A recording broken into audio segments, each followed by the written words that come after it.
तो सबसे पहले तो हम लोग देखेंगे चैप्टर 4 क्वाड्रेटिक इक्वेशन। किसको देखेंगे? तो क्वाड्रेटिक इक्वेशन को देखेंगे और इसमें देखेंगे कौन कौन से चैप्टर हमारे कौन से क्वेश्चन है या फिर कौन सा एक्सरसाइज है चैप्टर 4 का जिसको एलिमिनेट किया गया है।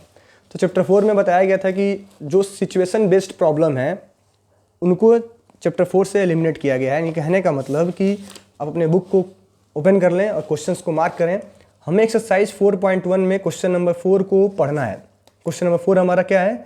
तो सिलेबस में है, लेकिन जो क्वेश्चन नंबर 2 है, क्वेश्चन नंबर 2 पूरा का पूरा एलिमिनेट हो चुका है। क्वेश्चन नंबर 2 को हमें नहीं पढ़ना है एक्सरसाइज 4.1 में।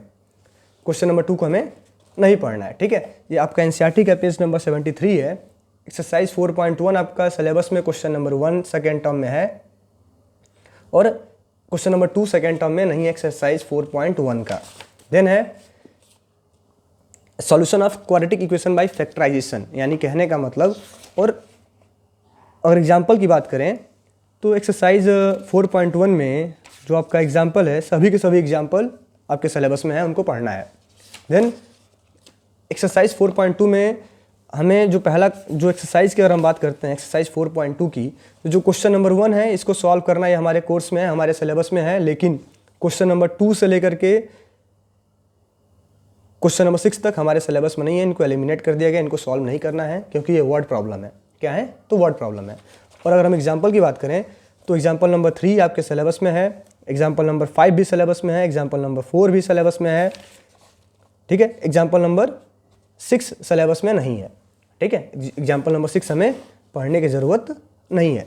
देन आता है solution of quadratic equation bye completing the square. देखिए, तो जो आपके हमें जो पढ़ना है, जो सिलेबस में पढ़ना है, सिर्फ और सिर्फ solution of quadratic equation by factorisation, completing the square नहीं पढ़ना है।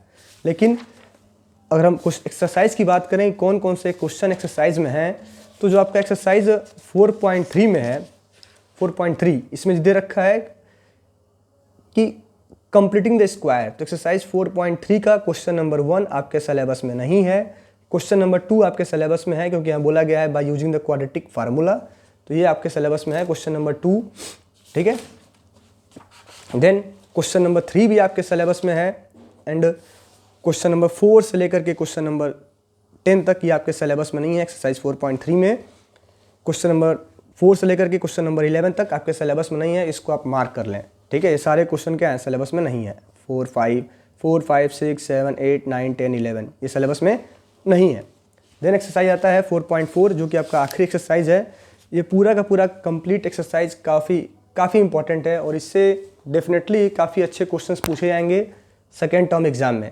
तो क्वेश्चन नंबर 1 और क्वेश्चन नंबर 2 आपके सिलेबस में है। क्वेश्चन नंबर 3, 4 और 5 आपके सिलेबस से इनको हटा दिया गया है एक्सरसाइज 4.4 में। तो ये था चैप्टर 4 क्वाड्रेटिक इक्वेशन के डिलीटेड क्वेश्चंस, ठीक है। और अगर हम एग्जाम्पल की बात करें तो एग्जाम्पल नंबर 18 भी आपके सिलेबस में है, इसको पढ़ना है हमें। एग्जाम्पल नंबर 17 आपके सिलेबस में नहीं है, ठीक है। एग्जाम्पल नंबर 15 आपके सिलेबस में नहीं है। बाकी एग्जाम्पल 14 आपको सॉल्व करना है, एग्जाम्पल 13 आपको सॉल्व करना है, ठीक है। एग्जाम्पल नंबर 12 सिलेबस में नहीं है, एग्जाम्पल नंबर 11 सिलेबस में नहीं है, एग्जाम्पल नंबर 10 भी सिलेबस में नहीं है, एग्जाम्पल 9 सिलेबस में है, इसको हमें पढ़ना है। एग्जाम्पल 8 भी सिलेबस में नहीं है क्योंकि यहाँ दे रखा है कंप्लीटिंग द स्क्वायर, तो ये सिलेबस में नहीं है। एग्जाम्पल नंबर 7 भी सिलेबस में नहीं है क्योंकि यहाँ बोला गया है कंप्लीटिंग द स्क्वायर मेथड, तो एग्जाम्पल नंबर 7 भी सिलेबस में नहीं है। बाकी सभी एग्जाम्पल्स आपको करने हैं। तो जो नेक्स्ट चैप्टर है चैप्टर 5 क्वाड्रेटिक इक्वेशन, क्या है? Sorry, arithmetic progression, chapter 5। तो चैप्टर 5 में एक्सरसाइज 5.1 में कोई भी क्वेश्चन एलिमिनेट नहीं हुआ है। एक्सरसाइज 5.1 का इसको हमें सॉल्व करना ही करना है। एक्सरसाइज 5.1 के पहले जो एग्जाम्पल्स दिए गए हैं ये भी कुछ, इनमें भी कुछ एलिमिनेट नहीं हुआ है, इन्हें भी हमें सॉल्व करना है। अब हम बात करेंगे एक्सरसाइज 5.2 की। ये दिया है nth टर्म ऑफ NAP। तो एक्सरसाइज 5.2 में भी कोई भी क्वेश्चन या फिर कोई भी एग्जाम्पल जो एक्सरसाइज 5.2 का है वो आपका एलिमिनेट नहीं हुआ है। एक्सरसाइज 5.2 में सभी क्वेश्चंस और सभी एग्जाम्पल्स हमें सॉल्व करने हैं, ठीक है।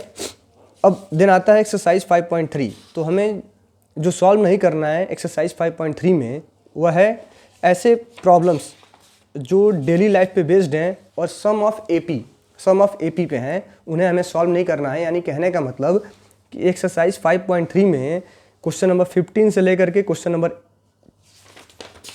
20 तक हमें कुछ भी सॉल्व नहीं करना है। 15 to 20 ये हमारे सिलेबस में नहीं है, 15 to 20 हमारे सिलेबस में नहीं है। बाकी सभी क्वेश्चंस एक्सरसाइज 5.3 के हमारे सिलेबस में दिए हुए हैं, उन्हें हमें सॉल्व करना है, ठीक है। और कुछ एग्जांपल्स की अगर बात करें तो एग्जांपल नंबर 16 हमें नहीं सॉल्व करना है, बस यही एक एग्जांपल है जिसे हमें सॉल्व नहीं करना है, बाकी सभी एग्जांपल भी हमें सॉल्व करना है चैप्टर 4 का। तो ये था चैप्टर 4 के डिलीटेड क्वेश्चंस।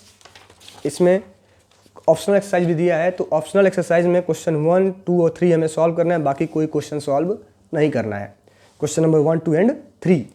देन अगला चैप्टर आता है सर्कल। तो देखिए सर्कल में कोई भी ऐसा टर्म नहीं है जो रिलेटेड है। सर्कल का जो कंप्लीट चैप्टर है, चैप्टर 10 सर्कल, ये पूरा का पूरा फुल आपके सिलेबस में है, इसमें कुछ भी डिलीट नहीं किया गया है। ये होल इसके हर एक क्वेश्चन, हर एक एग्जांपल आपको सॉल्व करने ही करने हैं सर्कल के चैप्टर 10 के।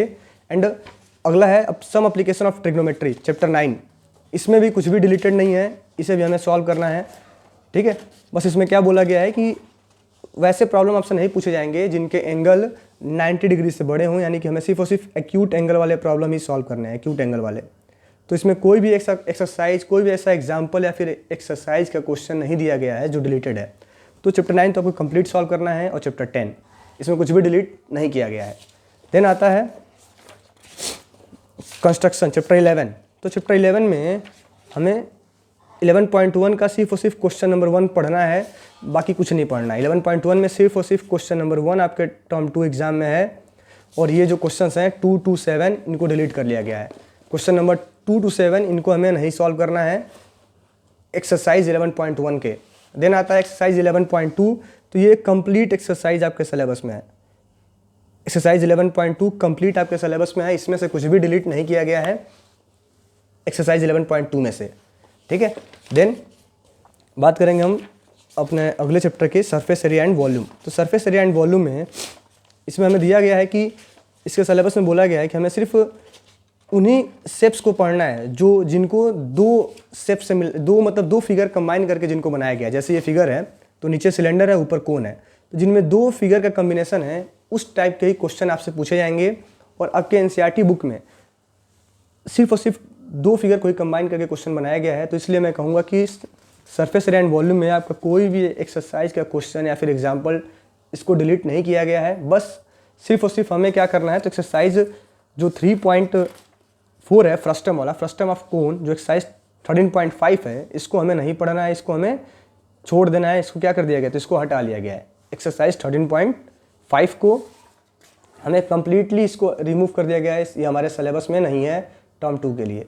कौन सा एक्सरसाइज, तो 13.4 हमारे सिलेबस में नहीं दिया गया है फ्रस्टम वाला, ठीक है। और ऑप्शनल एक्सरसाइज करने की भी ज़रूरत आपको नहीं है, अगर आपको मन करे तो सॉल्व कर सकते हैं, वरना इसका कोई 13.5 का भी कोई इंपॉर्टेंस नहीं है। इससे हम मन करे तो सॉल्व करेंगे, मन करेगा तो सॉल्व नहीं करेंगे।